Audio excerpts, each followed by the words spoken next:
कोई धोबी, कोई दानव, कोई बघेल, कोई कुर्मी, कोई नाई, कोई माली, कोई जाटव। इस प्रकार से कितनी जातियां बनी? 6743 जातियां बनी। और इनमें रोटी बेटी का संबंध खत्म कर दिया। आपने देखा है, जाटव जाटव में करेगा, बघेल बघेल में करेगा, नाई नाई में करेगा। ऐसा नहीं आपने देखा होगा कि बघेल जाटव में करते, जाटव बघेल में करते, नाई बघेल में करते, बघेल नाई में करते।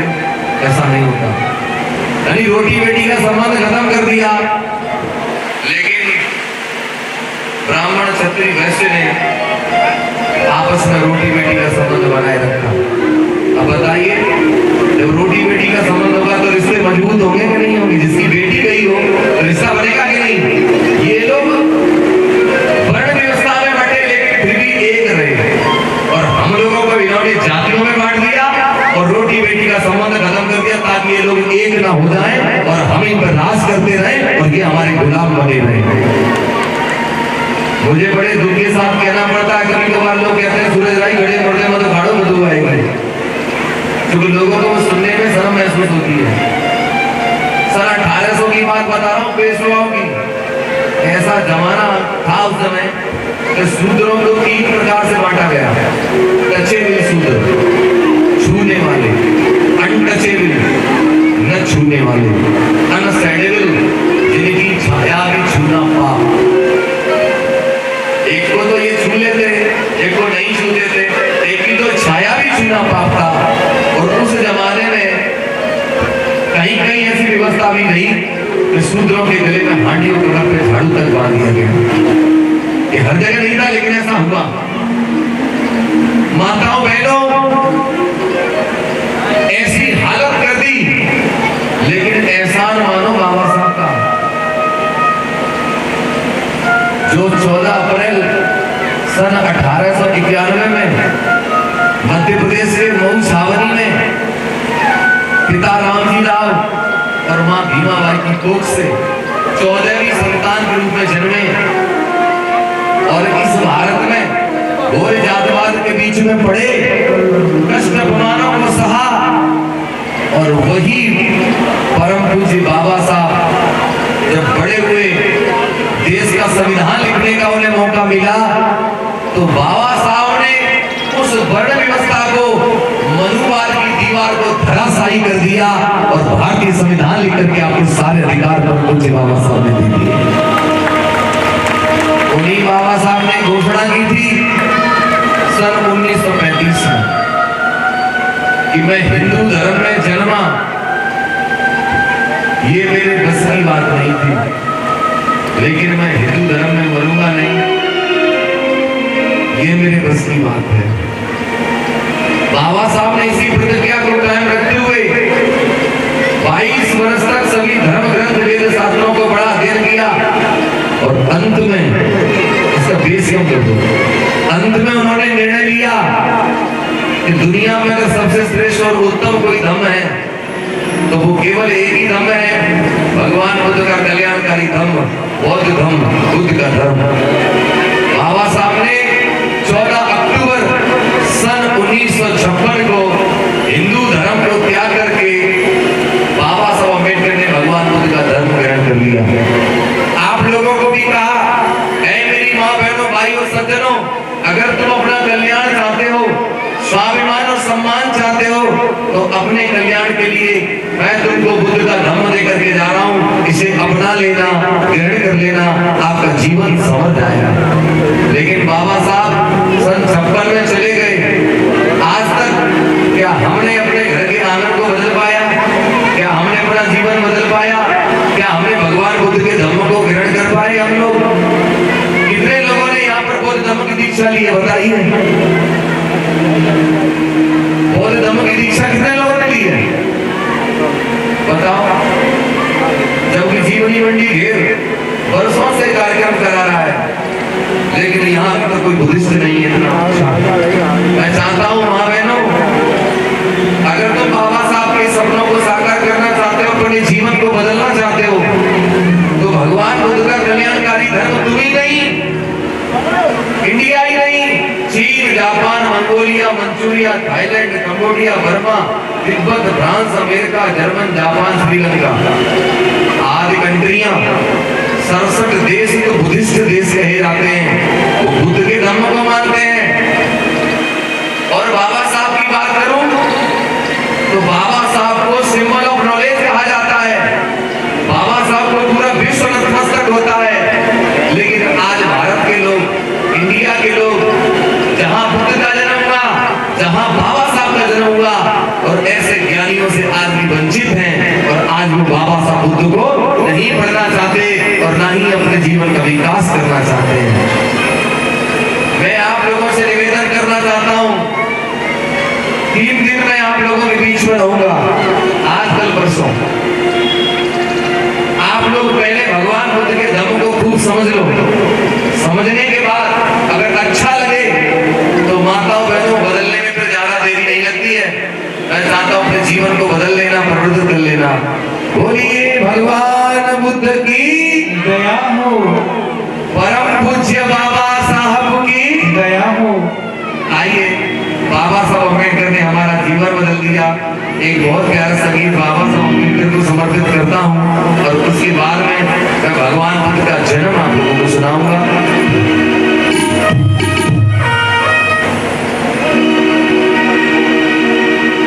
गीत आपके मन को आनंदित करेगा, प्रभावित करेगा, इसलिए मैं चाहता हूँ सभी लोग मेरे साथ साथ में मिल करके गाएं। नस्वर ये दुनिया, नस्वर ये इंसान, नस्वर कहते हैं आसमान। संसार में कोई चीज ऐसी नहीं है जो सदा दुनिया में रहेगी, चाहे मैं या तुम। ये तो प्रकृति का नियम है, पुराने पत्ते झड़ते हैं, नए पत्ते आते हैं, संसार का नियम है, चलन है। ये सारा संसार नस्वर है, नासवान है, क्षणभंगुर है, परिवर्तनशील है। लेकिन फिर दुनिया में सत्य क्या है, सच्चा क्या है? सुनिए कि नस्वर ये दुनिया और नस्वर ये इंसान, सत्य तो केवल बुद्ध का धर्म है। नस्वर ये दुनिया, नस्वर ये इंसान, सत्य तो केवल बुद्ध का धर्म है।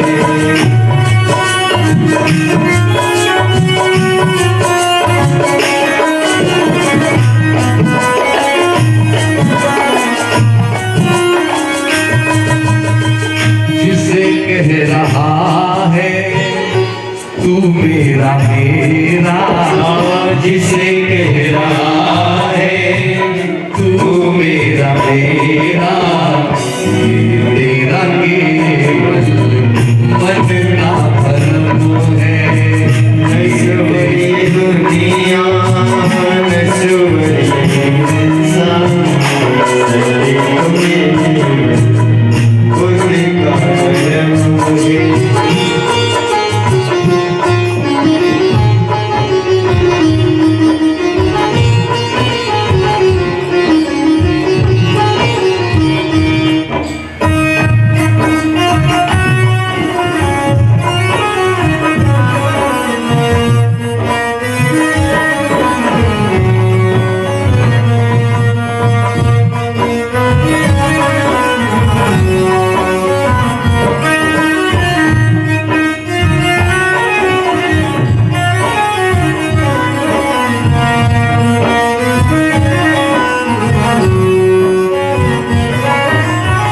देखिए, जो भी नमोनियाई माताएं बहनें सज्जन पुरुष को ये 10, 5, 20, 50, 100 रुपए दे करके दान दे रहे हैं, मैं भगवान बुद्ध से उनके जीवन के लिए याचना प्रार्थना करता हूँ कि वो सदा सुखी रहे। और वो अगर 10 दान करते हैं तो उनके घर में 1000 रुपए के रूप में वो 10 रुपया परिवर्तित हो। कहना है सब कुछ बदल रहा, पल पल छिन्न है, सब कुछ बदल रहा, पल पल छिन्न है, सब कुछ बदल रहा, पल पल छिन्न है। है तो कभी याद देते हैं।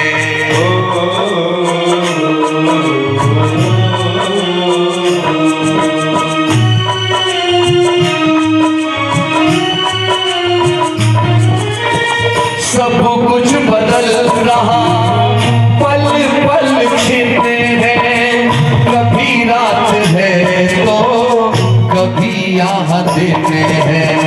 सुनना, नित्य तो केवल सत्य तो केवल बुद्ध ही जगत में, सत्य तो केवल बुद्ध ही जगत में, सभी कारणों का ये ही मर्म है।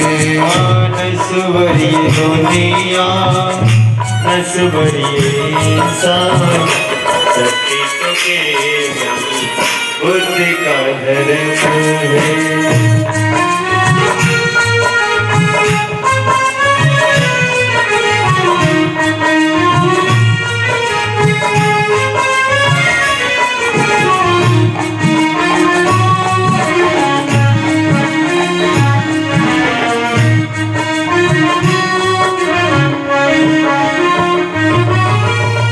दुश्मनी कमर से भाव मिटाले, सभी प्राणियों से मैत्री बढ़ा ले।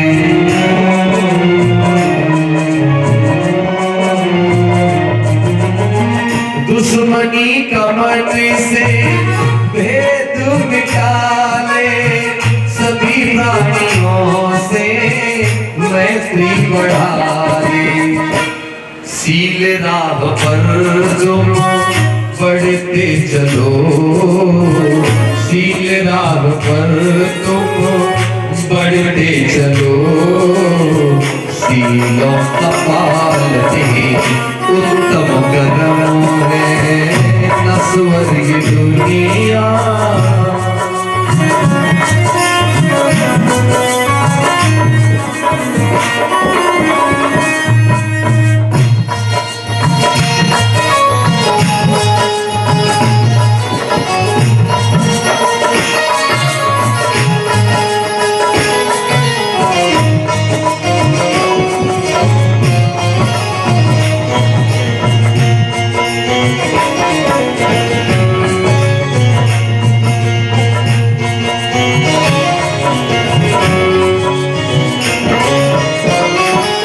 जन्म भी दुखा, मरण भी दुखा, जन्म भी दुखा, मरण भी दुखा, जन्म भी दुख है, मरण भी दुख है, जन्म भी दुख है, मरण भी दुख है।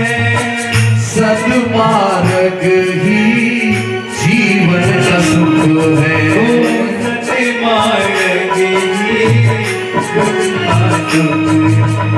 गौर करना माँ बहनों, भगवान कहते हैं जन्म लेना संसार में दुख है, और मरना भी दुख है, बुढ़ापा भी दुख है, भूख भी दुख है, प्यास भी दुख है, मिलना भी दुख है, बिछड़ना भी दुख है, अगर सारा संसार दुख है तो आपने दुख में जन्म लिया है, समझ लेना। जन्म भी दुख है, मरण भी दुख है, सद्मार्ग ही जीवन का सुख है। आर्य अष्टांगिक को जीवन में धारो, आर्य अष्टांगिक को जीवन में धारो, सारी जगत में ये ही परम है।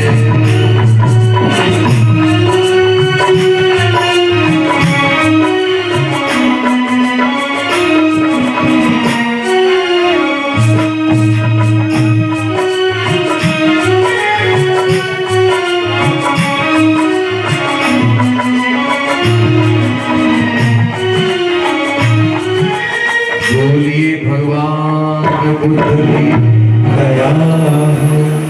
आइए अब भगवान बुद्ध के जन्म के बारे में हम आपसे चर्चा करते हैं। जिनकी कथा आप सुन रहे हो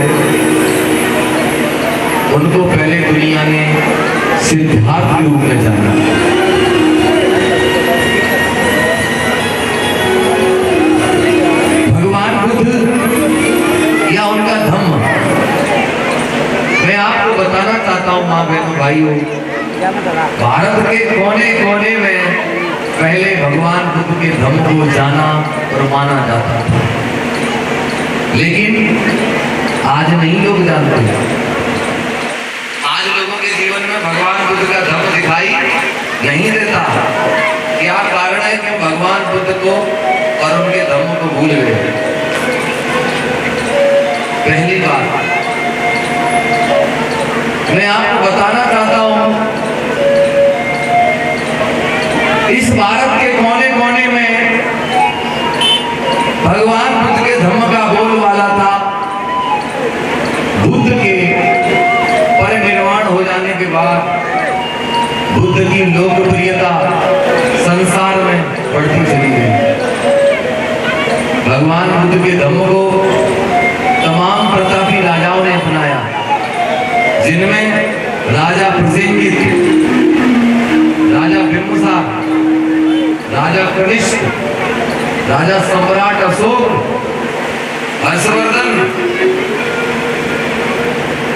परम पूज्य बाबा साहब जैसे ज्ञानियों ने अपनाया। प्रेजेंट में हॉलीवुड और बॉलीवुड की तमाम हस्तियां बुद्ध के धम्म को मानती हैं। माताओं बहनों सज्जनों, लेकिन एक बात जो लोगों से छुप गई वो बताना चाहता हूँ। मौर्य वंश के अंतिम राजा जिनका नाम था राजा भगदत्त, मैं बताना चाहता हूँ उनका एक सेनापति था जिसका नाम था पुष्यमित्र शुंग। उसने षड्यंत्र के साथ वो सेना में शामिल हुआ, फिर सेनापति बना। उसने क्या किया, धोखे से राजा भरतद्वाज की हत्या कर दी। हत्या करने के बाद सारा राजपाट छीन लिया। सम्राट अशोक ने जो भगवान बुद्ध की याद में 84,000 मठ स्तूप बनवाए थे, उसने अधिकतर उन मठ स्तूपों को तोड़वा दिया। नालंदा विश्वविद्यालय में आग लगा दी गई, सारा इतिहास खत्म कर दिया। और एक बार जो भिक्षु लोग चीवर पहन करके बुद्ध के धम्म का प्रचार करते थे, उसने घोषणा कर दी कि अगर कोई एक भिक्षु को मार करके लाएगा, गर्दन काट करके लाएगा, तो हम उसको 100 सोने की स्वर्ण मुद्राएं देंगे। तो इस प्रकार से भिक्षुओं का कत्लेआम किया। फिर इस भारत में मनु स्मृति लागू हुई। ये मनु स्मृति क्या थी? मनु स्मृति बोले तो वर्ण व्यवस्था। कौन सी वर्ण व्यवस्था? 4 वर्णों की व्यवस्था। गौर करें सभी लोग, यहाँ जितने भी लोग कथा प्रांगण में बैठे हैं, मुझे बड़ा अच्छा लग रहा है। मैं हजारों और लाखों की भीड़ में भी गाता हूँ, लेकिन मुझे वहां ज्यादा अच्छा लगता है कथा कहना जहाँ लोग थोड़े हो लेकिन मन करके सुनते हो।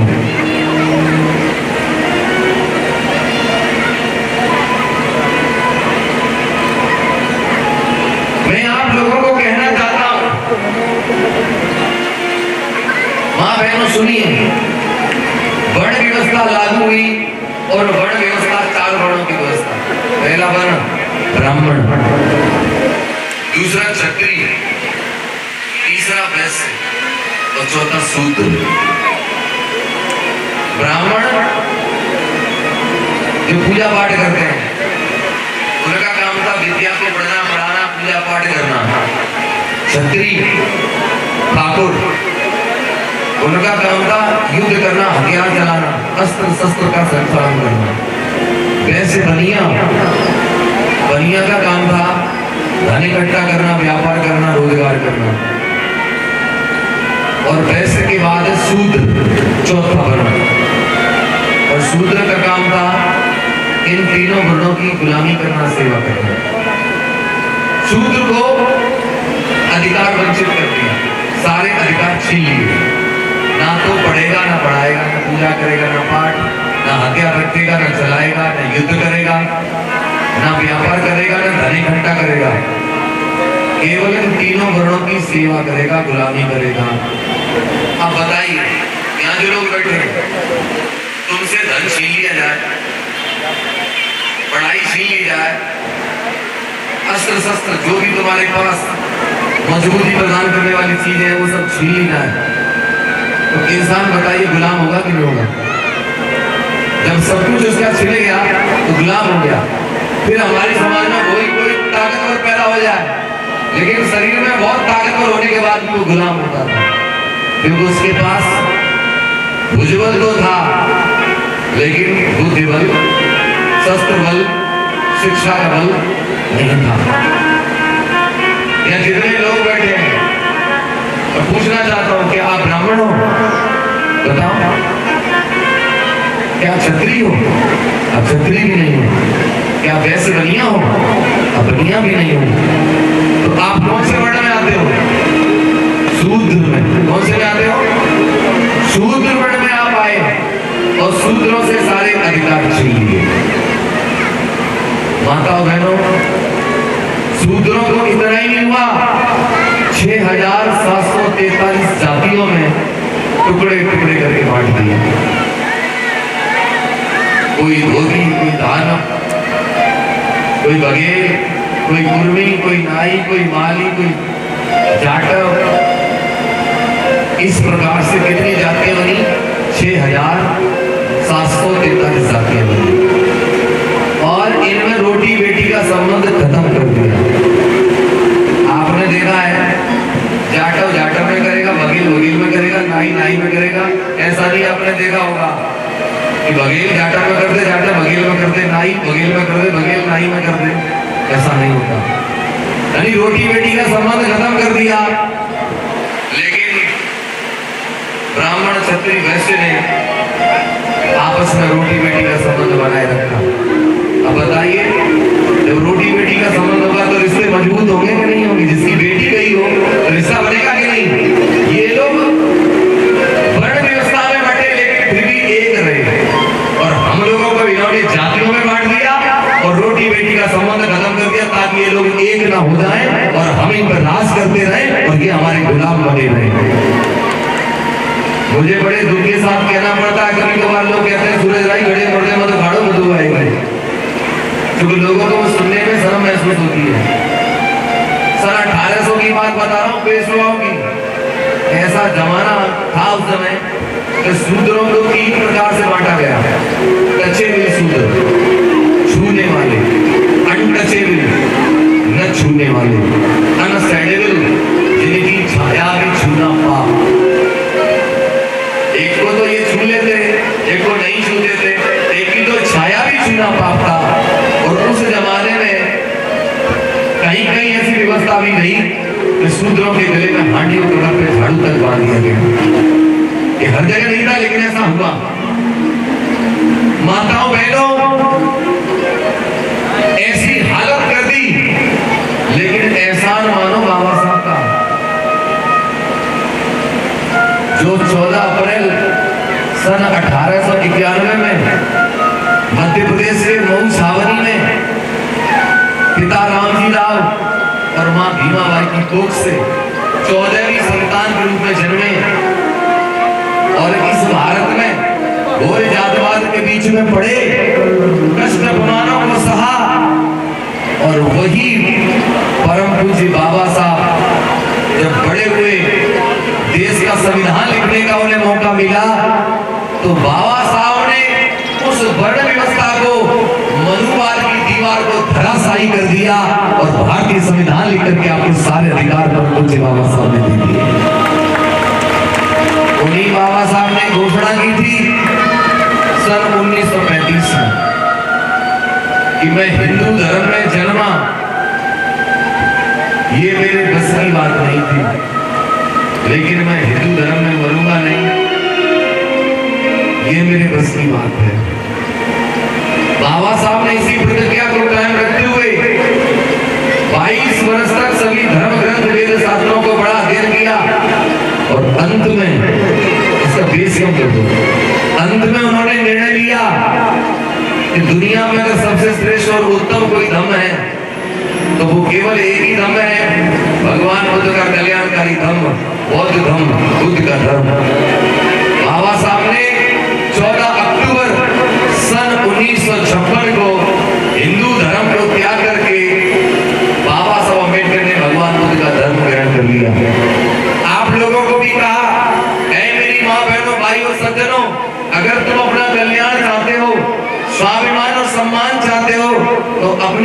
कल्याण के लिए मैं तुमको बुद्ध का धम्म दे करके जा रहा हूँ, इसे अपना लेना, ग्रहण कर लेना, आपका जीवन संवर जाएगा।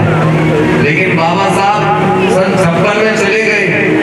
आज तक क्या हमने अपने घर के आंगन को बदल पाया? क्या हमने अपना जीवन बदल पाया? क्या हमने भगवान बुद्ध के धम्म को ग्रहण कर पाए? हम लोग कितने लोगों ने यहाँ पर बौद्ध धम्म की दीक्षा ली है, बताइए। बौद्ध धम्म की दीक्षा कितने लोगों ने ली है, बताओ। जबकि जीवनी मंडी घेर वर्षों से कार्यक्रम करा रहा है, लेकिन यहाँ तो कोई बुद्धिस्ट नहीं है इतना। मैं चाहता हूँ माँ बहनों, अगर तुम बाबा साहब के सपनों को साकार करना चाहते हो, अपने जीवन को बदलना चाहते हो, तो भगवान बुद्ध का कल्याणकारी धर्म तुम ही नहीं, इंडिया ही नहीं, चीन, Japan, Mongolia, Manchuria, Thailand, Cambodia, Burma, Tibet, France, America, German, Japan, Sri Lanka आदि कंट्रियां, 67 देश तो बुद्धिस्ट देश कहे जाते हैं, वो बुद्ध के धर्म को मानते हैं। और बाबा साहब की बात करूं तो बाबा साहब को सिंबल ऑफ नॉलेज कहा जाता है। बाबा साहब को पूरा विश्व नतमस्तक होता है। लेकिन आज भारत के लोग, इंडिया के लोग, जहां बुद्ध का जन्म हुआ, जहां बाबा साहब का जन्म हुआ, और ऐसे ज्ञानियों से आज भी वंचित हैं, और आज वो बाबा साहब बुद्ध को नहीं पढ़ना चाहते और ना ही अपने जीवन का विकास करना चाहते हैं। मैं आप लोगों से निवेदन करना चाहता हूं, 3 दिन मैं आप लोगों के बीच में रहूंगा, आज कल परसों। आप लोग पहले भगवान बुद्ध के धम्म को खूब समझ लो। समझने के बाद अगर अच्छा लगे तो माताओं बहनों बदलने में फिर ज्यादा देरी नहीं लगती है। मैं चाहता हूं अपने जीवन को बदल लेना, प्रवृत्त कर लेना। बोलिए भगवान बुद्ध की दया हो, परम पूज्य बाबा साहब की दया हो। आइए, बाबा साहब अम्बेडकर ने हमारा जीवन बदल दिया। एक बहुत प्यारा संगीत बाबा साहब अम्बेडकर को समर्पित करता हूँ, और उसके बाद में मैं भगवान बुद्ध का जन्म आप लोगों को सुनाऊंगा।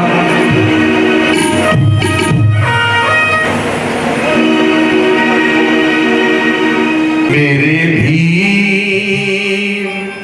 जैसा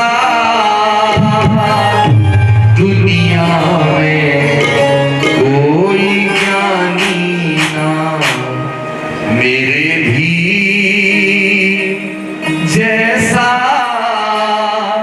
दुनिया में कोई ज्ञानी ना, बाबा साहब का कोई सानी ना, मेरे भीम जी का कोई सानी ना। तो ताली बजनी चाहिए। मेरे भी जैसा दुनिया में कोई ज्ञानी ना, मेरे भी जैसा दुनिया में कोई ज्ञानी ना, मेरे भी जैसा दुनिया में कोई मानी ना, बाबा साहब का कोई सानी ना, बाबा साहब का कोई सानी ना, ओ मेरे भी जैसा दुनिया में कोई ज्ञानी ना, मेरे भी जैसा दुनिया में कोई ज्ञानी ना।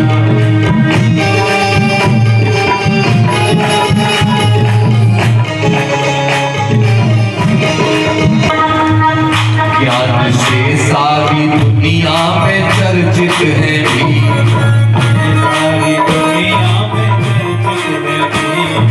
समझना, ज्ञान से सारी दुनिया में चर्चित है भी, सारी दुनिया में चर्चित है भी।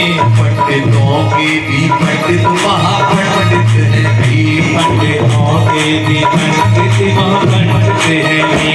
ज्ञान से सारी दुनिया में चर्चित है भी, पंडितों के भी पंडित महापंडित है भी। ज्ञान सबका धरे ऐसा ध्यानी ना, ज्ञान सबका धरे, ज्ञान सबका धरे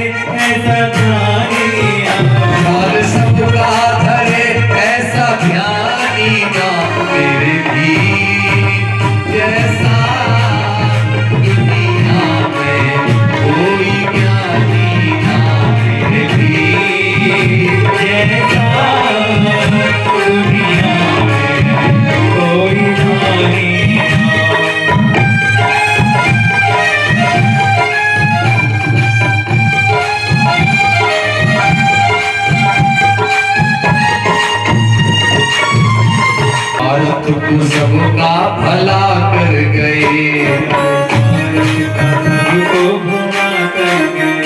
त्याग स्वार्थ को सबका भला कर गए। सबको भला कर गए।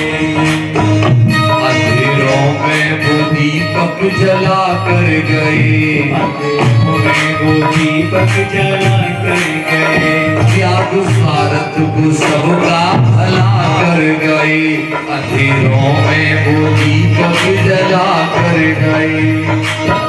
राही कोई गीत ऐसा गाता नहीं,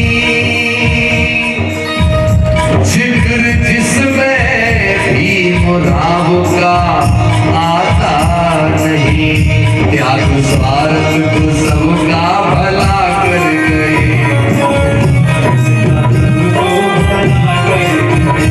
अंधेरों में वो दीपक जला कर गए। दीपक जला कर गए। मेरे मसीहा सा कोई स्वाभिमानी ना, मेरे मसीहा सा कोई स्वामी ना। मेरे मसीहा सा कोई स्वाभिमानी ना।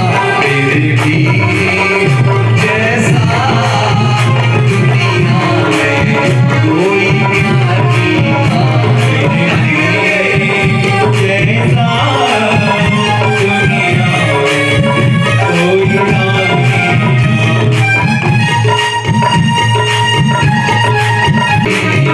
जैसा दुनिया में कोई ज्ञानी ना। तो कह दीजिए बाबा साहब की गया हूँ, भगवान बुद्ध की। खड़ा हूँ। वैसे आप लोग है ना बड़े सौभाग्यशाली हैं जो आज आपको भगवान बुद्ध और बाबा साहब की चर्चा सुनने को मिल रही है। कपिल वस्तु, कपिल वस्तु का नाम बताते हैं महान मुनि कपिल के नाम पर कपिल वस्तु पड़ा। कपिल वस्तु में एक जैसे नाम के साथ रहते थे। उनका एक बेटा था जिसका नाम था सिंहनु, और सिंहनु का विवाह जब कच्चाना से हो गया उनके 5 पुत्र पैदा हुए, जिनमें बड़े पुत्र का नाम था शुद्धोधन, दूसरे पुत्र का नाम था धौतोधन, तीसरे का नाम शुक्लोधन, चौथे का नाम सात्योधन और 5वें का नाम अमितोधन। ये 5 पुत्रों के अलावा 2 पुत्रियां, पहली का नाम अमिता और दूसरी का नाम प्रमिता। हम बंधु मैं शुद्धोधन के बारे में बता रहा हूं। शुद्धोधन जब धीरे धीरे करके बड़े हुए तो शुद्धोधन की वीरता बढ़ने लगी। तो शुद्धोधन की वीरता को देख करके उन्हें दूसरी शादी करने का मौका मिला। तब शुद्धोधन का पहला विवाह रानी महामाया के साथ होता है। महामाया के पिता का नाम अर्जुन और मां का नाम सुलोचना था। और दूसरा विवाह शुद्धोधन का होता है प्रजापति गौतमी के साथ, जो महामाया की बड़ी बहन है। ये दोनों अपने मन वचन कर्म से एक थी। लेकिन हम आपको ये बताएं, जो हम चर्चा आप लोगों के बीच में कर रहे हैं कि बुद्ध का जन्म कैसे हुआ, तो आइए हम उसी बिंदु पर आगे बढ़ते हैं। गाथा गा के तुम्हें सुनाऊं गौतम बुद्ध भगवान की, सारे जग को बात बता गए मानव के कल्याण की। गाथा गा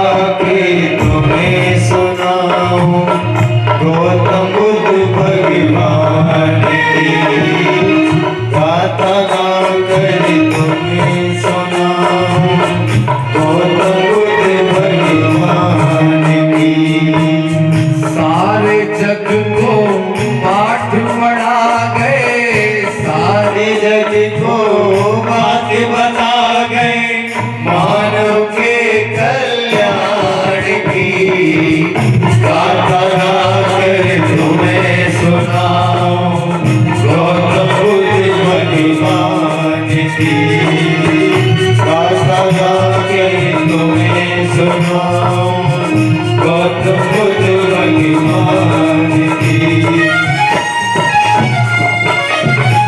मैत्री भाईचारा ये अरहत का नारा था।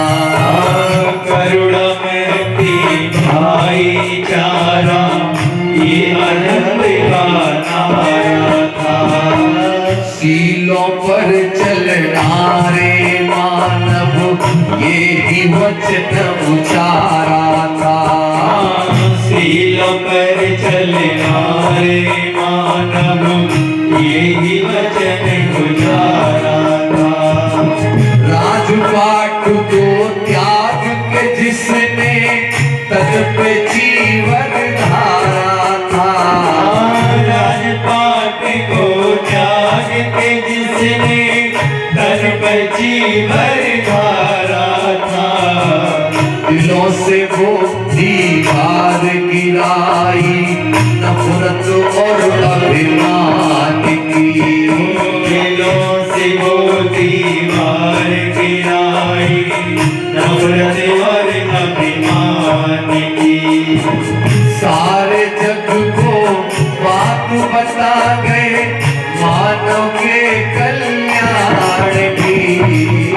गाथा गाकर तुम्हें सुनाऊं गौतम बुद्ध भगवान की।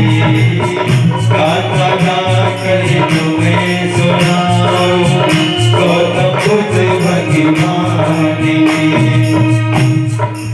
मैं आप लोगों को बताना चाहता हूं धर्म प्रेमियों कि भगवान बुद्ध का जन्म कैसे हुआ। आषाढ़ का महीना जब आता था तो ये सातवंशी लोग एक त्योहार मनाते थे और ये त्योहार लगातार 7 दिनों तक चलता था। जैसे जीवनी मंडी घेर में ये कार्यक्रम चल रहा है 4 दिन, वैसे ही ये 7 दिन का एक कार्यक्रम इनका चलता था। उसमें क्या राजा क्या रानी क्या प्रजा क्या छोटा कोई बड़ा सब लोग उसमें शामिल होते थे। आषाढ़ का महीना आ जाता है, पूरी कभी वस्तु सजा दी जाती है, सभी लोग खुशियां मना रहे हैं और धीरे धीरे करके दिन गुजरने लगते हैं और 1 से 2, 2 से 3, 4, 5, 6 और 7वां दिन जब आया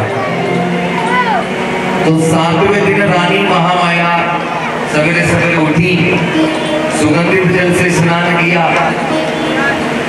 उस दिन वरदान भी करती हैं, भोजन करती हैं शाम का, खुशियों में शामिल होती हैं और जब रात हो जाती है तो सोने के लिए अपने सैनार में चली जाती हैं। इतिहास बताता है कि उसी रात राजा सुदोधन रानी महामाया के निकट हुए हैं और रानी महामाया ने गर्भ धारण किया है। राजकीय सैया पर लेटे लेटे जब रानी को नींद आ जाती है तो सोते समय रानी महामाया ने एक सपना देखा। सपने में क्या देखा? चतुर्दिक महाराज एक देवता उनकी सैया, सोने वाली सैया को उठाकर ले जा रहे हैं। उन्होंने हिमवंत प्रदेश में एक साल वृक्ष के नीचे रख दिए। तब कुछ दासियां आती हैं देवों की और देवियां आती हैं, उनको ले जाती हैं मानसरोवर, स्नान करवाती हैं, फूल सजाती हैं, मानो महामाया किसी का स्वागत करने वाली हो।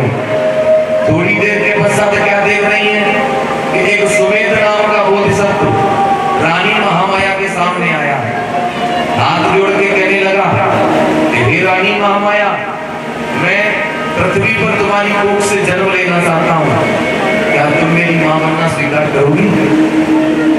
इतना सपने में देख रही थी, अचानक नींद खुल गई और सपना टूट गया।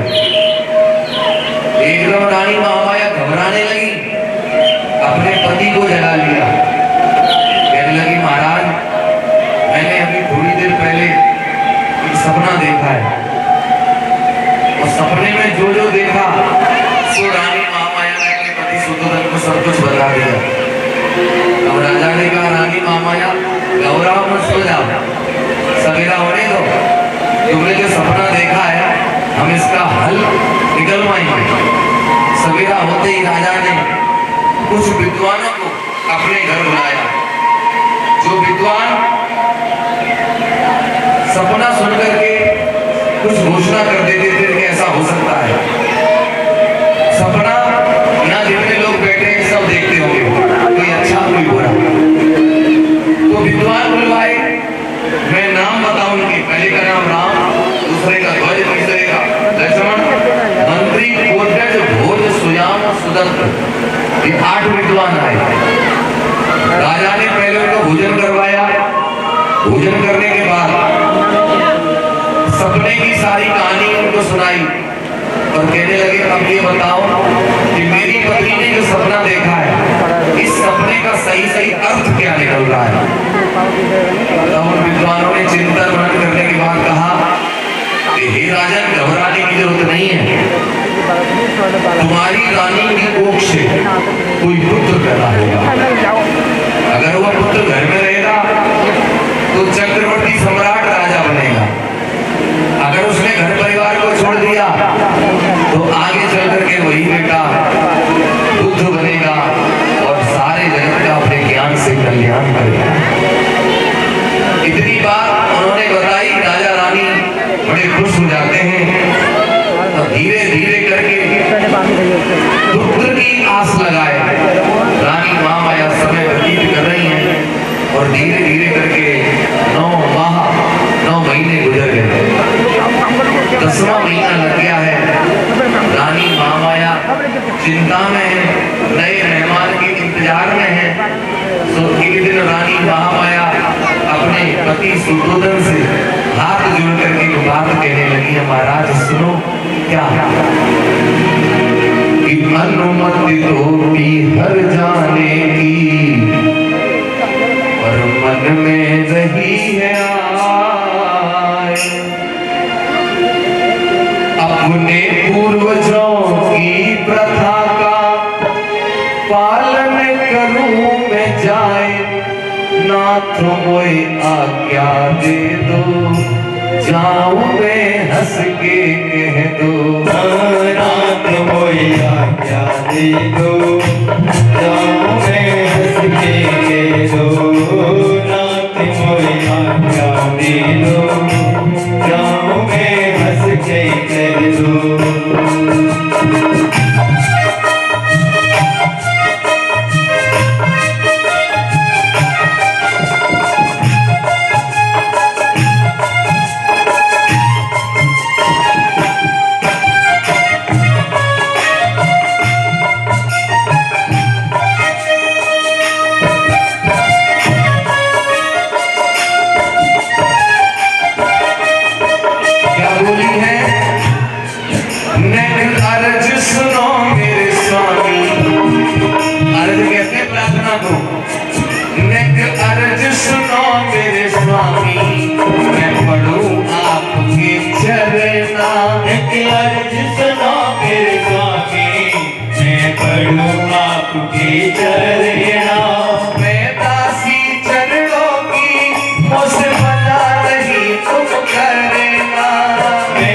के कह दो।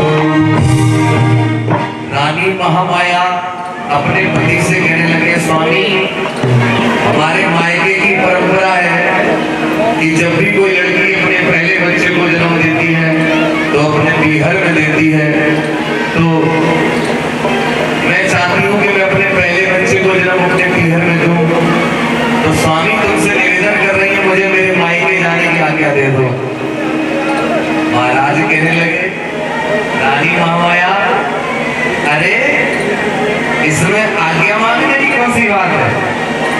अगर तुम अपने पहले बच्चे को जन्म अपने पीहर में देना चाहती हो तो चली जाओ, हम तुम्हें खुशी खुशी तुम्हारे पीहर जाने की अनुमति दे कहते हैं जाओ महामाया तुम अपने पहले बच्चे को जन्म पीहर न दो। तो रानी ने अपने पति के जैसे वचन सुने, एकदम प्रसन्न हो गई हैं और जैसे तैसे करके रात कटी है और सूरज की सवेरे पहली किरण निकली। रानी महामाया तैयार होती हैं और अपनी पालकी को सजवा लेती हैं।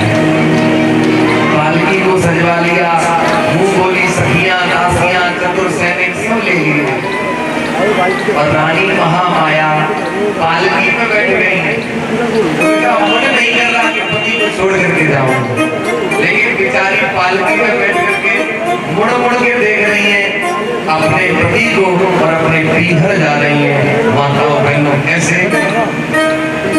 अरे बैठी के डोली महामाया मैया चले दई जी, बैठी के डोली महामाया मैया चली दई जी, बैठी के डोली महामाया मैया चली दई जी। कछु सैनिक घोड़ों पे सवार बैठे के डोली महामाया मैया चली दई।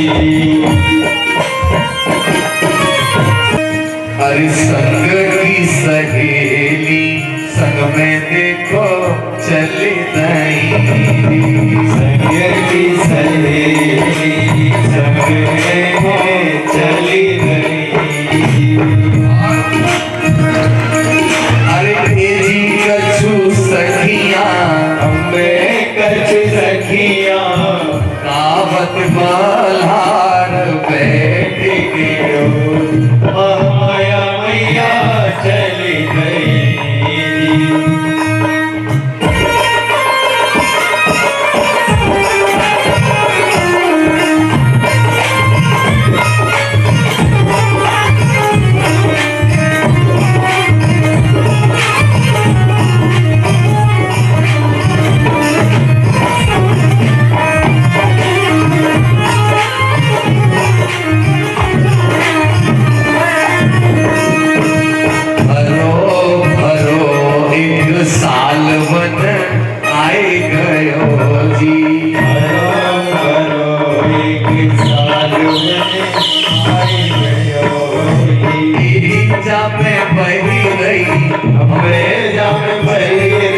ठंडी ठंडी प्यार बैठ के डोली महामाया मैया चली गई।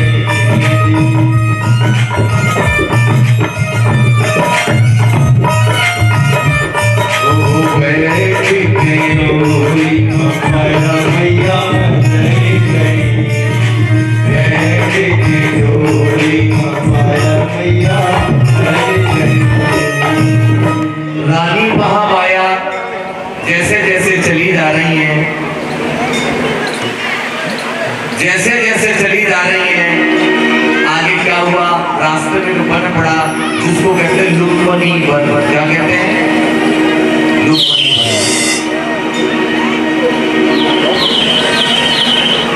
लुम्बिनी वन को साल वन भी कहते हैं। जैसे ही लुम्बिनी वन आया, लुम्बिनी वन में साल के पेड़ खड़े थे और ठंडी ठंडी हवा बह रही थी, पक्षी चहचहा रहे थे। तो रानी महामाया ने जब सुंदर सालवन देखा तो उनके मन में एक विचार आया कि हम थोड़ी देर यहाँ विश्राम करेंगे, उसके बाद में हम आगे की ओर बढ़ेंगे। माताओं बहनों सज्जनों, रानी की बात सबने स्वीकार की और सभी लोग इधर उधर उस साल में घूमने लगे। तो रानी महामाया भी पालकी से उतर के नीचे आई, वो भी टहलने लगी। तो रानी महामाया को एक पेड़ की डाली हवा के झोंके से नीचे यूं झुकी तो उन्होंने उसको पकड़ लिया। उसी समय क्या हुआ, अचानक रानी महामाया को होती है। तब रानी महामाया घबरा गई, व्याकुल हो गई, तो एकदम उनके मुंह से चीख निकल गई और वह उन्होंने डाली छोड़ दी। चीख सुन करके संग की सहेली दासियां आई, उन्होंने रानी महामाया को जब उस अवस्था में देखा तो सबने गोल गोल खड़े होकर के घेरा बना लिया और साड़ियां चारों ओर ऐसे ऐसे करके घेरा बना लिया साड़ियों का। उसी लुम्बिनी वन में 530 ईसा पूर्व वैशाख का महीना है और पूर्णमासी है, रानी महामाया ने बच्चे को जन्म दिया।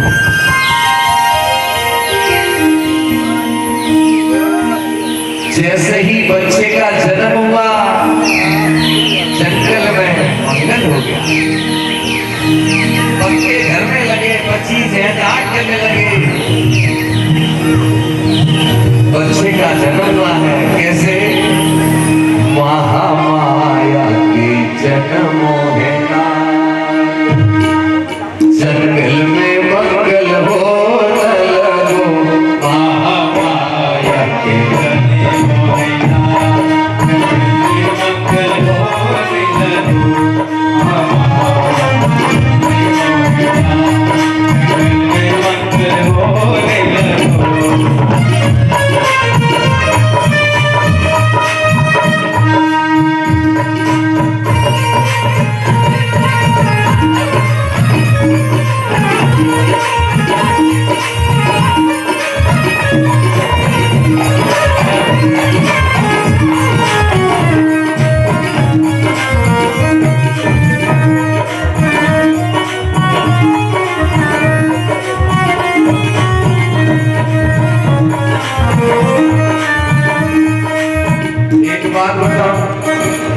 आपने देखा होगा मोहल्ला पड़ोस में जब किसी के कोई बालक हो जाए, बेटा बेटी, तो उसमें बैठने वाला तो नहीं होता, महिलाएं क्या करती हैं? ताली बेला बजाएंगी। मैं चाहता हूँ तालियां बजा लीजिए आप लोग। बुद्ध का जन्म हुआ है ना, महामाया के जन्म है ना, जंगल में मंगल होने लगो, महामाया के जन्म है ना।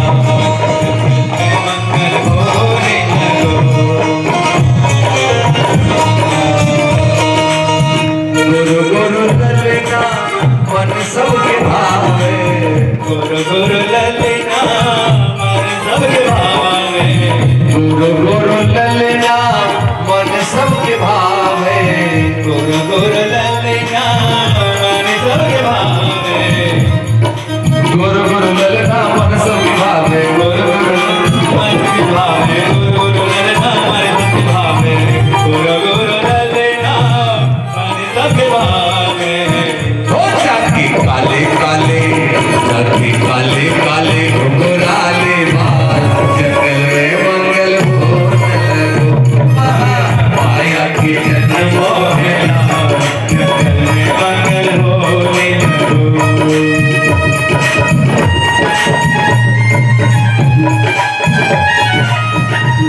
अब बैसाख की पूर्णमासी, अब बैसाख की पूर्णमासी, सखियां गावे गावे दासी, सखियां गावे गावे दासी। बच्चे का जब जन्म हुआ कौन सा महीना? बैसाख का महीना, पूर्णमासी और जंगल। बुद्ध का जन्म बैसाख का महीना पूर्णमासी, बुद्ध को ज्ञान प्राप्ति बैसाख का महीना पूर्णमासी जंगल, और बुद्ध का परिनिर्वाण बैसाख का महीना पूर्णमासी जंगल। तीनों बातें कभी कहते थे पावन पूर्णिमा। 563 ईसा पूर्व लुम्बिनी वन में रानी महामाया की कोख से बच्चे का जन्म हुआ है। माह बैसाख की पूर्णमासी, माह बैसाख की पूर्णमासी, अरे सखियां गावे गावे दासी, सखियां गावे गावे दासी, बज रही ढोलक की ताल, जंगल में मंगल होने लगो,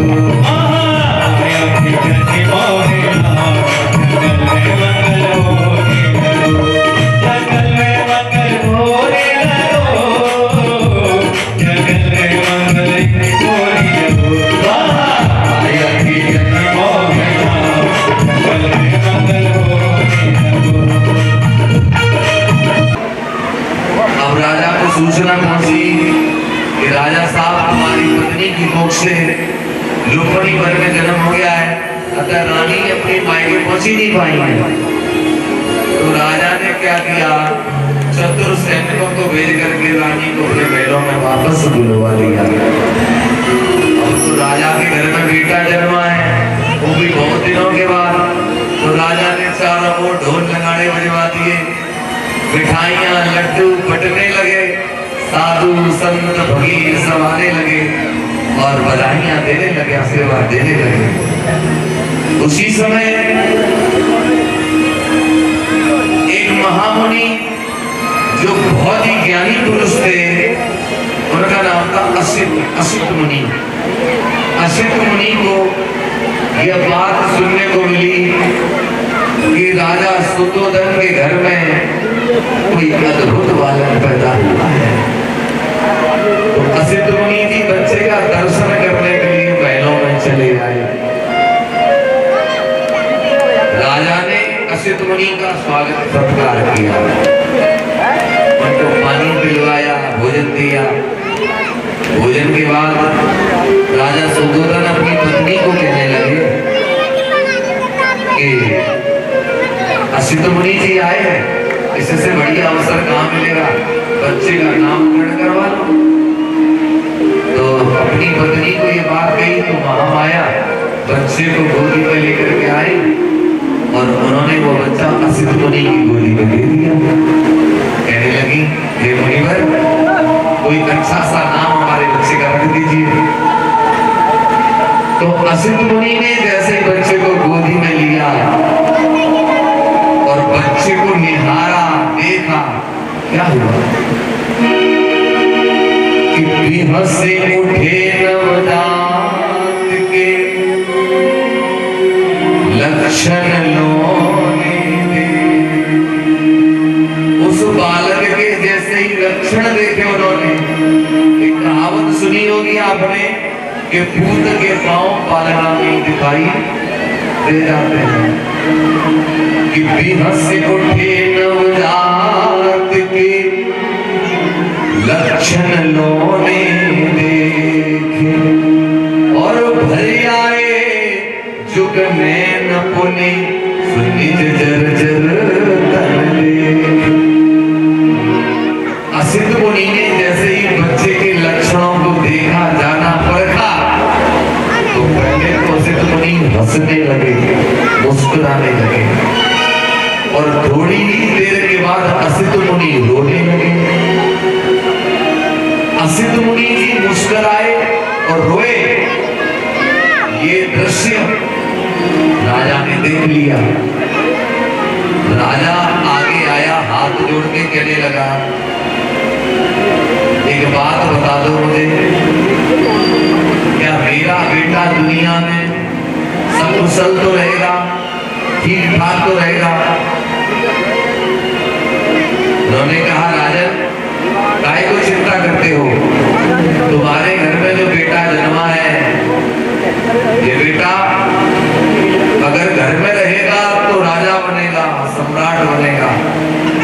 अगर इस बेटे ने संसार के दुखों को देख करके गृह त्याग किया, घर परिवार छोड़ दिया, तो ये बेटा 100 के 100 वैरागी बनेगा और वैरागी बनकर के ये बुद्ध बनेगा और फिर अपने ज्ञान से सारी जगत का कल्याण करेगा। तो असित मुनि से राजा शुद्धोधन कहने लगे, ये तो ठीक है, लेकिन एक बात मेरी समझ में नहीं आई कि तुम मेरे बेटे को देख करके पहले हंसे तो फिर रोए, ये क्या कारण है? ये सच्चाई क्या है? तो असित मुनि जी कहने लगे कि मैं तुम्हारे बेटे को देख करके क्यों हंसा और क्यों रोने लगा। तो सुनो क्या बोलूं, कि सुख अनुभूति न ही समाई,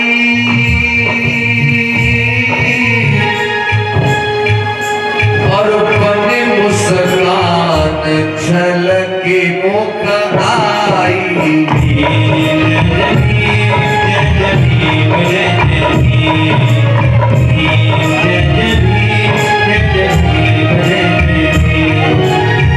लखवन सूर है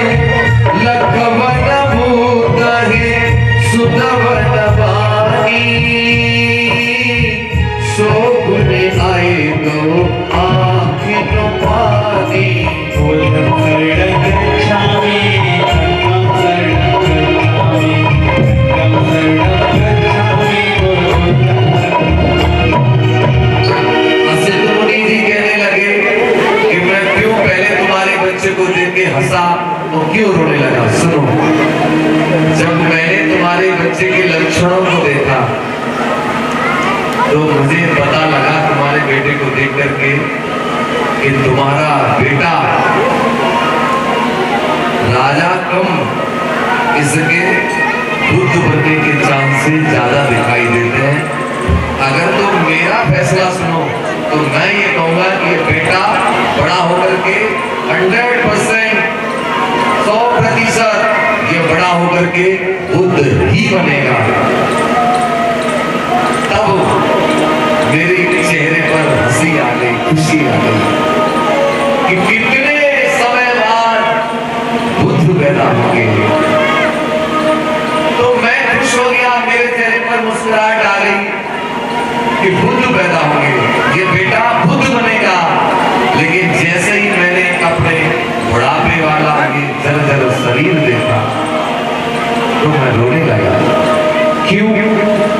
क्योंकि जब तुम्हारा बेटा बड़ा होकर के बुद्ध बनेगा तब तक मैं और बूढ़ा हो जाऊंगा, अतः मर जाऊंगा। तुम्हारे बेटे को मैं बुद्ध बनता देख नहीं पाऊंगा। बस यही सोच करके मेरी आंखों में आंसू आ गए और रोने का कोई तीसरा कारण नहीं है। तब असित मुनि ने बेटे का नाम रखा और बेटे को नाम दिया सिद्धार्थ। क्या नाम रखा गया? सिद्धार्थ। लेकिन मां बहनों, कितने लोग प्रांगण में बैठे हैं, अचानक कथा का प्रसंग बदल गया। राजकुमार यानी सिद्धार्थ गौतम की मां महामाया बच्चे को जन्म देने के बाद बीमार हो गई। जब बीमार हो गई तो माताओं बहनों उनका स्वास्थ्य, उनकी तबीयत बिगड़ने लगी। तो रानी महामाया बेचारी घबराने लगी है, क्योंकि इलाज तो हो रहा है लेकिन ठीक नहीं हो पा रही है। तो एक दिन का मैं जिक्र बताऊं, रानी महामाया बिस्तर पर लेटी है, बीमार है और उनका लाडला बेटा उनके बगल में लेटा है। बेटे के सर पे हाथ फेरने लगी है और आंखों में आंसू भर रही है, रोने लगी है। और एकदम उनके मुंह से चीख निकल गई, महाराज स्वामी। एकदम राजा सुदोधन दौड़े दौड़े आए कि रानी महामाया, क्या तुमने हमें आवाज दी? कहने लगी, हाँ महाराज, मैंने तो आवाज दिखाई। राजा सुदोधन देखने, अरे तुम तो रो रही हो रानी महामाया, क्या बात है? महाराज आज ऐसा लग रहा है पता नहीं सदा सदा के लिए आपसे बिछुड़ जाओगी। पता नहीं महाराज, ऐसा डर क्यों लग रहा है कि मेरा बेटा मुझसे सदा सदा के लिए दूर हो जाएगा। महाराज ने कहा, रानी महामाया सब कुछ कहो लेकिन दिल दुखाने वाली बात मत करो रानी महामाया। अरे तुमने अभी अभी तो आनंद में फूल गिराया है कि बगिया में इतना सुंदर फूल गिरा करके तुम कहाँ जा रही हो? बोली, महाराज अगर मैं आपसे कुछ मांगू तो मुझे दे दोगे आज? अरे महामाया, तुम कहो तो सारी दुनिया की खुशियां तुम्हारे कदमों में रख दूं, लेकिन ऐसा ना बोलो कि तुम हमें छोड़ करके जा रही हो। बोले, महाराज मेरे मन की इच्छा है, अगर महाराज मैं मर जाऊं तो मेरे मरने के बाद कभी भी मेरी याद में आंसू मत बहाना। महाराज मेरे बेटे को कुछ प्यार से पालना। और क्या बोली है रो करके अपने पति से, रानी महामाया सुनो, ऐसा लागे मालिका, ऐसा लागे मालिका,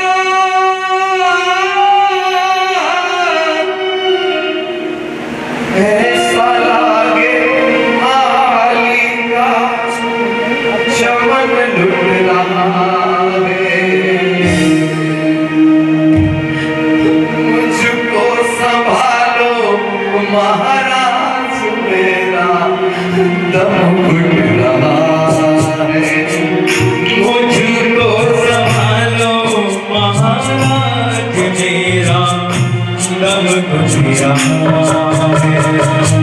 दम घुट रहा है स्वामी, दम घुट रहा है। दम घुट रहा है स्वामी, दम घुट रहा है। मुझको संभालो महाराज मेरा दम घुट रहा है। मुझको संभालो महाराज मेरा दम घुट रहा है। नहीं महाराज तुम रोना नहीं महाराज। केवल यही तक मेरा साथ है, कहीं बिछुड़ न जाए महामाया सो हाथों में ले लो मेरा हाथ है। हाथों में ले लो मेरा हाथ है। हे महाराज, मेरे मन की एक छोटी सी इच्छा है कि मेरा हाथ अपने हाथों में ले लो, ताकि मरते वक्त ये गम न रहे कि मेरे पति का हाथ मेरे हाथों से छूट गया। मेरे दिल की इच्छा पूरी कर दो स्वामी। तभी राजा सुरदन ने अपनी पत्नी का हाथ अपने हाथों में ले लिया और क्या बोली है? ऐसा लागे बादल में, ऐसा लागे बादल में, ऐसा लागे बादल में चांद छुप रहा है। ऐसा लागे बादल में चांद छुप रहा है। मुझको संभालो महाराज मेरा दम घुट रहा है। मुझको संभालो महाराज मेरा दम घुट रहा है। मुझको संभालो महाराज मेरा दम घुट रहा है।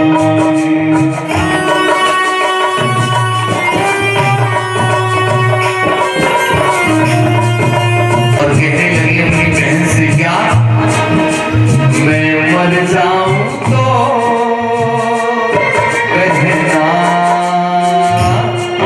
कहना मर जाऊं तो, अरे मैं मर जाऊं तो मेरे बेटे को ना तुम रुलाना, याद करे कर मैया को बेटा के कर बुलाना। ओ बेटा कह करुणा। हे बहन, मैं अपना ये लाडला बेटा तुम्हारी गोदी में डाल करके जा रही हूँ। अगर मैं मर जाऊं तो मेरे मरने के बाद मेरे बेटे को ये एहसास मत होने देना कि उसकी माँ मर गई है। मेरे बेटे को खूब लाड प्यार करके पालना। और रानी महामाया बहन से बोली है, ऐसा लागे आज ये तो, ऐसा लागे आज ये तो महल छुट रहा है। मुझको संभालो महाराज मेरा दम घुट रहा है। मुझको संभालो महाराज मेरा दम घुट रहा है। दम घुट रहा है मेरा, दम घुट रहा है। दम घुट रहा है मेरा, दम घुट रहा है। मुझको संभालो महाराज मेरा दम घुट रहा है। मुझको संभालो महाराज मेरा दम घुट रहा है। इतना कह करके रानी महामाया की सांसों की डोरी टूट जाती है और सदा सदा के लिए रानी महामाया अपने बच्चे, अपने पति राजमहल को छोड़ करके दुनिया से विदा हो जाती है। जैसे ही रानी महामाया ने दम तोड़ा, एकदम चीख करके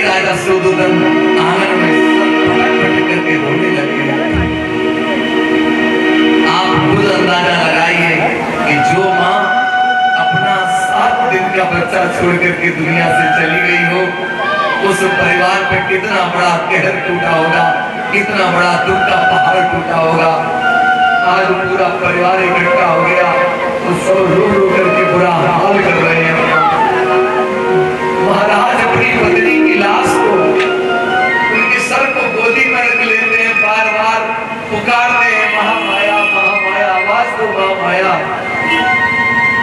क्यों हमको अकेला छोड़ गई,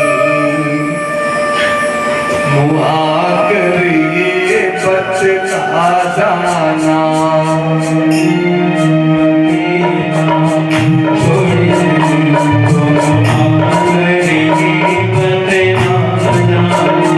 दिल फूट फूट कर रोता है, इसे आकर धीरज दे जाना।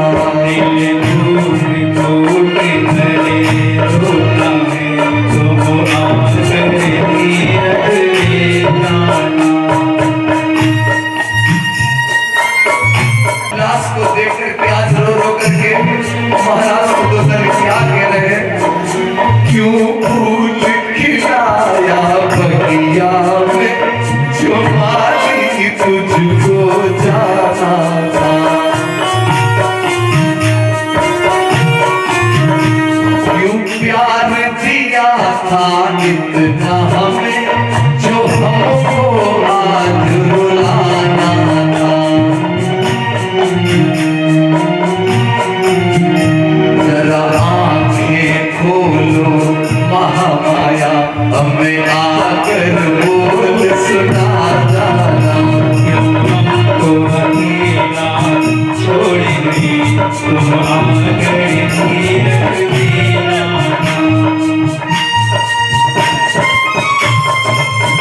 उस बेटे को गोदी में ले बैठी है और कह रही है, बहन जरा आंख खोल करके देख, ये तेरा बेटा मेरी गोदी में है, मैंने ले लिया गोदी।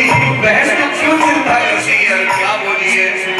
निक आंखें खोलो ओ बहना, ये रोता है प्यारा ललना। एक आंखें खोलो बहना, ये रोता है प्यारा ललना। ये मैया कह कर बिलख रहा, आकर के झुला दो तुम बलना। ये मैया कह कर बिलख रहा, आकर के झुला दो तुम बलना। इसे आकर धीर बंधा जाओ, इसे आके छोटा दे जाना। क्यों हमको अकेला छोड़ गई, तुम आकर धीरज दे जाना।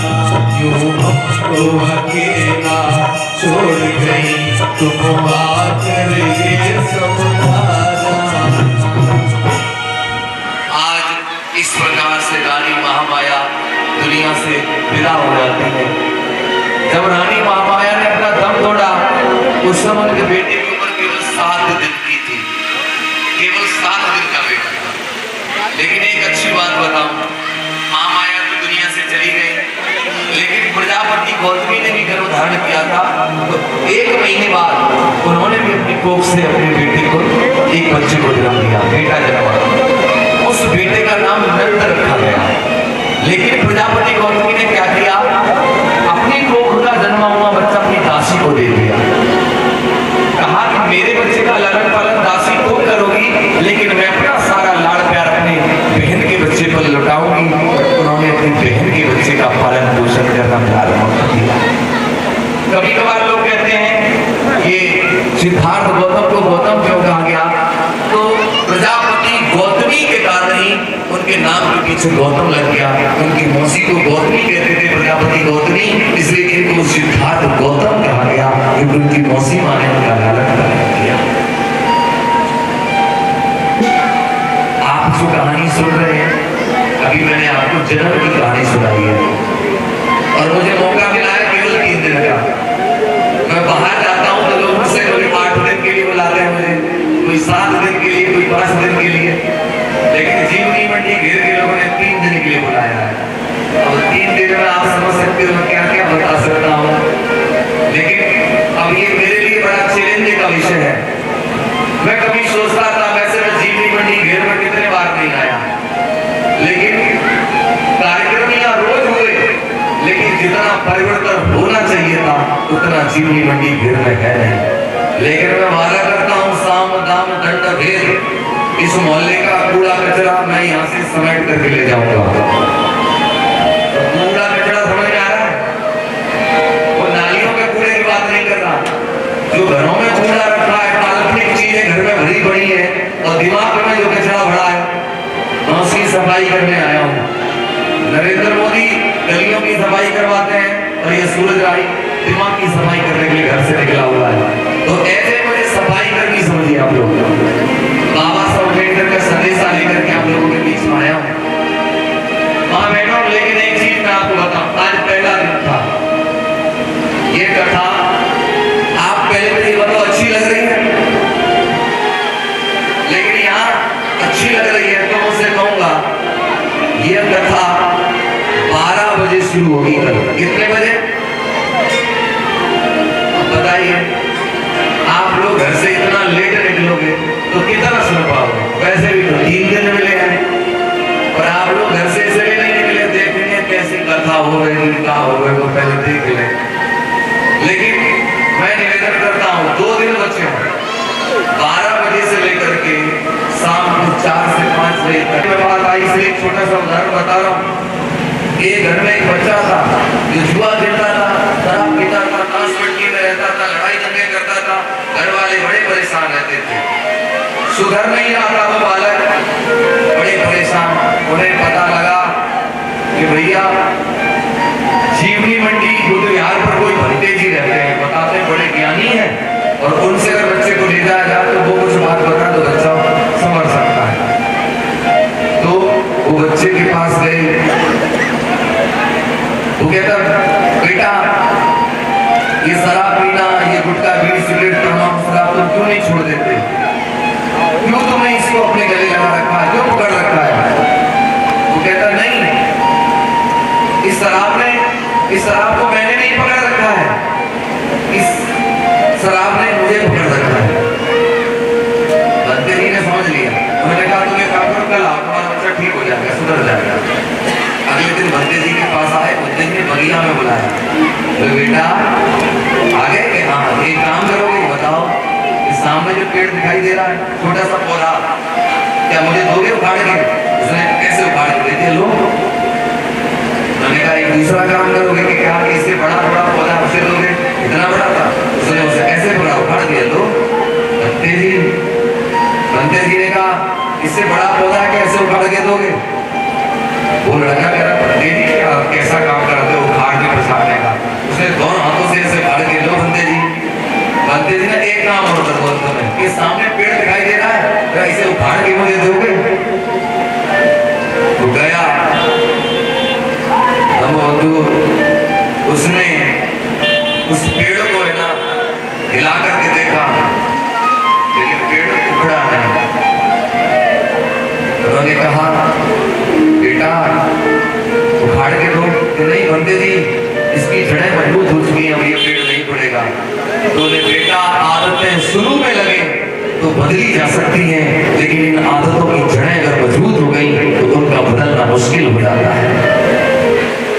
माँ बहनों, बच्चे जो छोटी छोटी बुरी बुरी आदतें हैं इनको बचपन से रोकना टोकना शुरू करो, नहीं तो ये बच्चा बड़ा होगा तो तुम बड़े होकर के ये कहोगी ऐसा बेटा मेरी कोख से पैदा नहीं होता तो ठीक है।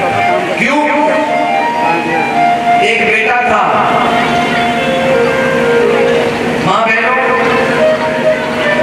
एक लड़का, उसके बारे में बताऊं, उसको फांसी की सजा हो रही थी। फांसी की सजा देने से पहले उससे पूछा गया भाई तेरी मरने से पहले कोई अंतिम इच्छा है? बता। बोला हाँ मेरी एक अंतिम इच्छा है। कि क्या?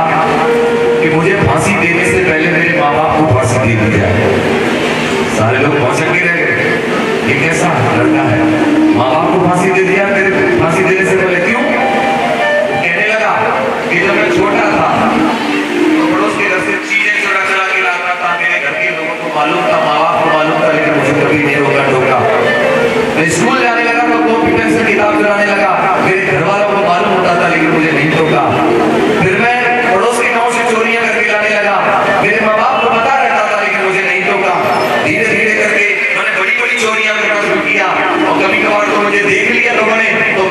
की हत्या कर दी। और एक दिन वो आया कि मैं पकड़ा गया और आज मुझे सजा हो रही है। मैं चाहता हूँ मुझे फांसी देने से पहले मेरे माँ बाप को फांसी दे दी जाए, क्योंकि अगर माँ बाप ने मुझे शुरू में ही टोका रोका होता तो आज ये दिन मेरी जिंदगी में नहीं आता। ऐ माँ बापों, मैं आपसे कहना चाहता हूँ इन बच्चों का जीवन संवारो। कौन कहता ये बच्चा आगे चल करके collector, deputy collector, engineer, doctor, minister नहीं बन सकता, लेकिन बच्चे को जब ऐसी परवरिश मिलेगी तब ना। और बच्चे को जब ऐसा माहौल नहीं मिलेगा तो क्या फायदा। तुम लोग शहर में क्यों आए, शहर में क्यों रहते हो? एक अच्छा जीवन जीने के लिए, अपने जीवन को अच्छा बनाने के लिए, लेकिन शहर में आकर के भी जुआ शराब सट्टे में रहे और बच्चों का जीवन बिगड़ गया तो बताइए शहर में रहने से तुम्हारा क्या फायदा? सिर्फ गाँव का आदमी अच्छा है। मैं आपको कुछ निवेदन करता हूँ,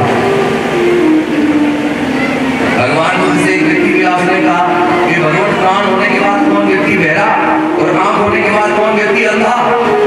तो भगवान ने कहा कि आंख होने के बाद वो व्यक्ति अंधा है जिसकी आंख है और आंख से देख रहा है कि मैं हत्या कर रहा हूँ, व्यभिचार कर रहा हूँ, शराब पी रहा हूँ, लेकिन सुधार नहीं कर पाता। तो आंख होने के बाद देख रहा है लेकिन बदल नहीं पाता, ऐसा व्यक्ति अंधा है। और कान होने के बाद वो व्यक्ति बहरा है जिसके मोहल्ले में मुझे कथा हो रही है, लेकिन वो व्यक्ति कान होने के बाद भी ज्ञान की बात सुनना नहीं चाहता, ऐसा व्यक्ति कान होने के बाद भी बहरा व्यक्ति है। हम बंधुओं, मैं आपके लिए बहुत बहुत साधुवाद करता हूँ कि आप लोग अपना बेशकीमती समय निकाल करके भगवान बुद्ध और बाबा साहब के विचार सुन रहे हैं। क्यों मैं ये बात इसलिए कहना चाहता हूँ, बाबा साहब कहते हैं कि जैसे कितनी भी बढ़िया क्वालिटी का बीज क्यों ना हो, बीज को खाद पानी हवा नहीं मिलेगा तो बीज मर जाएगा। वैसे ही विचार कितने भी अच्छे क्यों ना हो, विचार को प्रचार प्रसार नहीं मिलेगा तो विचार मर जाएगा। मैं नहीं चाहता कि बाबा साहब के विचार मरे, इसलिए मैं जीवनी मंडी घेर के लोगों का साधुवाद करता हूँ कि उन्होंने बाबा साहब के विचारों को, बुद्ध के विचारों को प्रचार प्रसार देने के लिए ये बुद्ध कथा करवाई है। एक बार उनके लिए तालियां बजाकर सम्मान बढ़ा दीजिए। देखिए अभी मैं मॉन्यूमेंट नहीं कराता हूँ, कल मैंने बोल दिया 12 बजे आना है, लेकिन एक निवेदन, कल जब आओगे तो खाली हाथ नहीं आना है। कल जब आओगे तो खाली हाथ नहीं आना है। जन जन मंगल, जन जन मंगल, जन जन मंगल होए रे। तेरा मंगल मेरा मंगल, सबका मंगल होए रे, सबका मंगल होए रे, सबका मंगल होए रे।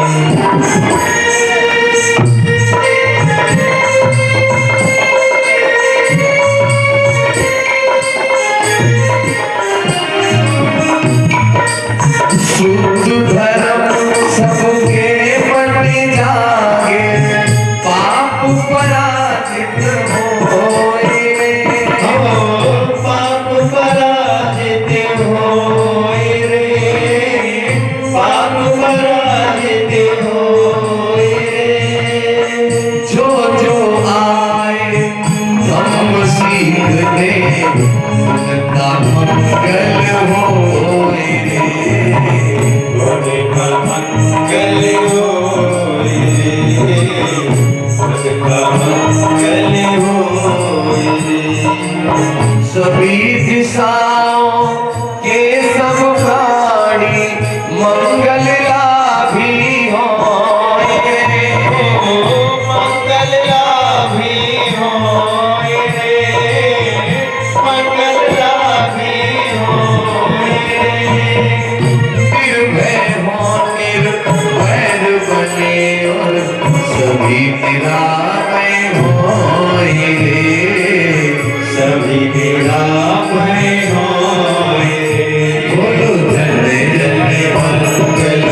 सबका मंगल होए रे।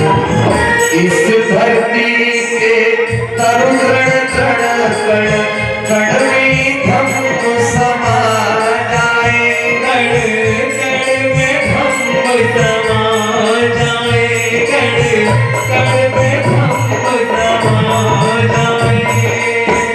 जो भी आए धर्म सीखने उनका दुखड़ा मिट जाए, उनका दुखड़ा मिट जाए, उनका दुखड़ा मिट जाए। दृश्य और अदृश्य सभी जीवों का मंगल होए रे। जीवों का मंगल होए रे, जीवों का मंगल होए रे। जल के थल के और गगन के प्राणी सुखिया होए रे। सुखिया होए रे। बोलो जन जन मंगल, जन जन मंगल, जन जन मंगल होए रे। तेरा मंगल, तेरा मंगल सबका मंगल होए रे। सबका मंगल होए रे, सबका मंगल होए रे। बोलिए भगवान बुद्ध की, दया हो, परम पूज्य बाबा साहब की। दया हो। बौद्ध धर्म की क्या पहचान? मानव मानव एक समान, जब तक सूरज चांद रहेगा बाबा साहब का नाम रहेगा। मिलकर बोलो जय भीम, जय भीम, जय भीम, जरा जोर से बोलो जय भीम। जय भीम, जय भीम। कल से कोई भी बच्चा गंदे कपड़े पहन के नहीं आएगा, सब कपड़े पहन के अच्छे आएंगे। दूसरा, प्यार से बैठ के सुनेंगे।